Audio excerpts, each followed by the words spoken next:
Hey, what's going on, Bingers? Binge Pulse here, back again with another video. This one I'm going to be doing my review for The Walking Dead Season 10, Episode 15, titled The Tower. Um, right out of the gate, I love this episode. It's definitely a good character study. This is something that, as I've said once, and I'll say it again, this is what we're here for in The Walking Dead, especially if you're 10 seasons in. The plots aren't really as big as a lot of other shows and movies, but we're here for the characters. We're here to see these groups of people come together as one to survive. And as long as it's written well, this is what's going to keep people from coming back year after year. And an episode like this, I genuinely feel I feel a lot of hope for this series. But nevertheless, let's hop into it. So we get introduced by the princess from the last episode, but it basically resumes to the beginning of this episode. And I actually like what I'm seeing. I feel like the actress did a really great job, and she's definitely born to play the princess. I like her interpretation of her. She kind of has that like street. You can tell she's like a street thuggish type girl. But as the episode unfolds, you get to see uh, a lot of issues with her. A lot of trying to fit in. She at some point towards the end, she talks to she leads the group into a minefield, um, and it's kind of cool how she does it because she's like, I feel like she did it intentionally to prove herself, because she's very insecure with herself, and she comes out and says, that she's got this stuff in her head saying it's her.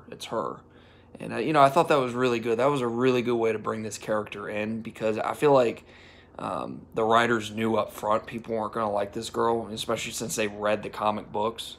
And when you see a character like the princess coming out with a pink jacket and purple hair, it's like, where are we at here? But fortunately, they explained it that she's got these issues of trying to fit in, and it makes sense. That's a type of character that you're going to get out of somebody who's trying to fit in. People will do strange things, change their hairstyle and do all this stuff, which I'm not pushing down people that do that, but there is a certain degree where you're going from one end to the other. It kind of raises a red flag, but nevertheless, I mean, I like to see more of the princess, and I feel like she blends in well with these characters. It doesn't feel forced or anything. It meshes in well, and we actually get a good connection towards the end with Eugene, where he goes up to her and says, "I've heard those voices in my head." And it's a good callback to when he was first introduced, because as you remember, he played the scientist persona that he knew the cure of the apocalypse, be able to cure these people, and which was a huge pivot point in the story. So it's kind of cool to see that. And shifting from the princess to Eugene, I like how Eugene's starting to build a lot stronger of confidence, as you see in this episode. I feel like he's more of the leadership role. Like when the princess misleads them at a point, he's like, he's stern. He's like, no, we need to do, like there was a point where she misled them to like this, basically like a 360, like the same place where they started. And she was like, no, I didn't do this. And he was like, no, I remember this. Like you could see like, the sternness in him. And, it's something that I haven't seen before in the character. As far as Yumiko, Yumiko's playing the more stronger female type role. She doesn't like her. She's very hesitant, which that's cool. Ezekiel's kind of more of it's kind of like he's kind of rubbing off the good Morgan, where it's kind of like give her a chance, all life is precious kind of persona, which, I mean, I get it. He's ill. I feel like anybody who's got that, close to death type, got cancer or whatnot, I feel like he's not going to be the most safest thinking, because at this point he's like, hey, what do I got to lose, So, on a different point of view, we've got Daryl and Judith. Judith wanders off, trying to find Daryl because she's inspired. She wants to train with Daryl and learn the ways of surviving. And I thought it was pretty interesting because we find out, in this episode, she doesn't tell Daryl about Rick still being alive. But I feel like she's slowly pivoting over towards Daryl, where she's trying to get a little more comfortable with him, trying to learn how to survive to where she's going to feel more comfortable to tell him versus just flat out saying it. And I know that sounds kind of strange, but I don't know, just kind of think about it for a second. You got a girl who's, growing up in this apocalypse. She never met her father, to her recollection. I mean, we don't remember, what went on prior to her, 3 years old. You have certain images and whatnot, but anyways, I feel like she doesn't know how to say it, and she does reveal towards the end she doesn't want Daryl to just leave her, which is powerful. And I feel like for her, Daryl's basically assures himself to say, hey, I'm not going to leave you, but at the same time she's like, okay, but I'm still going to keep this from you. And I mean, realistically, we know it's just to kind of drag it out a little bit further, which, I mean, that's fine. I feel like we got enough going on right now to where it can wait. Michonne's going out and looking for him. That's cool. But we get a scene with Daryl. He runs into a whisperer and he basically just like caps her. And that was cool. It was. I feel like it was more shock value. We didn't really get much out of that scene other than just Daryl's not screwing around, and that's that was something cool to see. Judith's kind of a little blinded, more of the oh, we should have spared her kind of thing. Daryl's like, nah, screw this. So, but yeah, moving on to we actually get interaction with Negan and Lydia. So Negan's with the rest of the survivors along with Lydia in a hospital. And this is one scene or one part of the story. I don't know. I must have missed something, but I feel like they all just appeared in this hospital. We didn't get to see how they all mingled together. It was just like the episode started with them in the hospital. And I'm like, okay, maybe we'll get some flashbacks, and we didn't. So, all right, that's cool. But that's one thing I could say that they don't screw around in this season as far as like filler. I mean, it's point A to point B. Just there's no in between. So we don't get much of Gabriel and Rosita and all them, but we do get one with Negan and Lydia.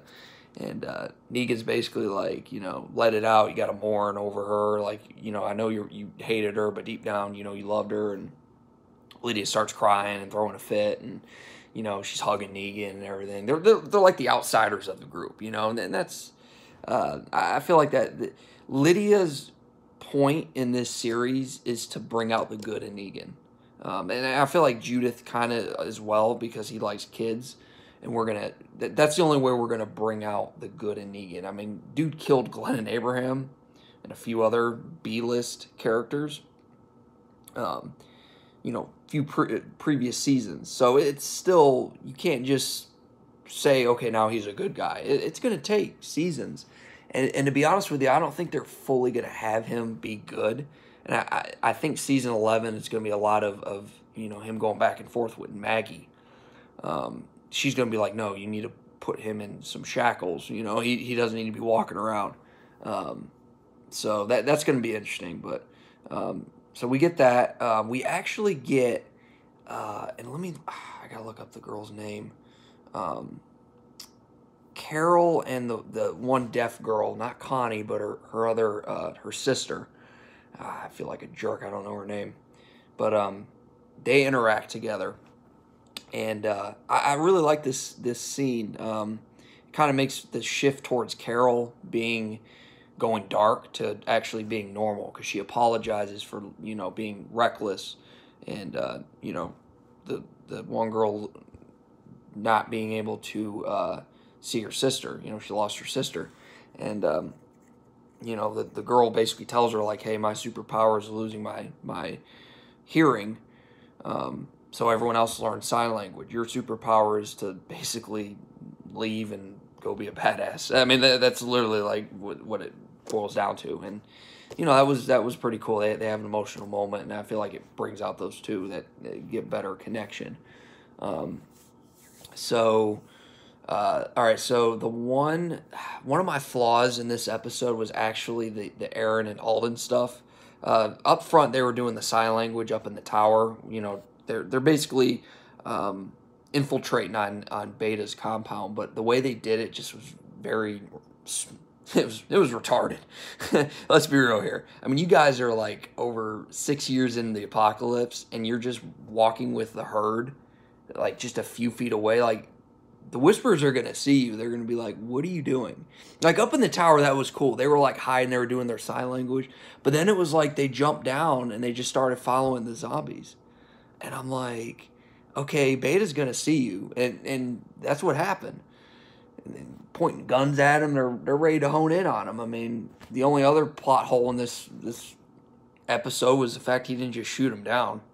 They're holding him hostage, I guess, which is retarded because Beta's literally like killing all his own men just because they say you're the new alpha. I mean, he kills them on sight, but yet you're gonna keep Aaron and Alden. I don't know, that part was a little it was retarded, to be honest with you. I think it's kind of one of those things. I feel like the writers were just writing the episode. Everything was all good, but then it was like, okay, we got a deadline, so let's just, that was like the last bit. Was like, okay, what the hell are we gonna do with Alden and Aaron?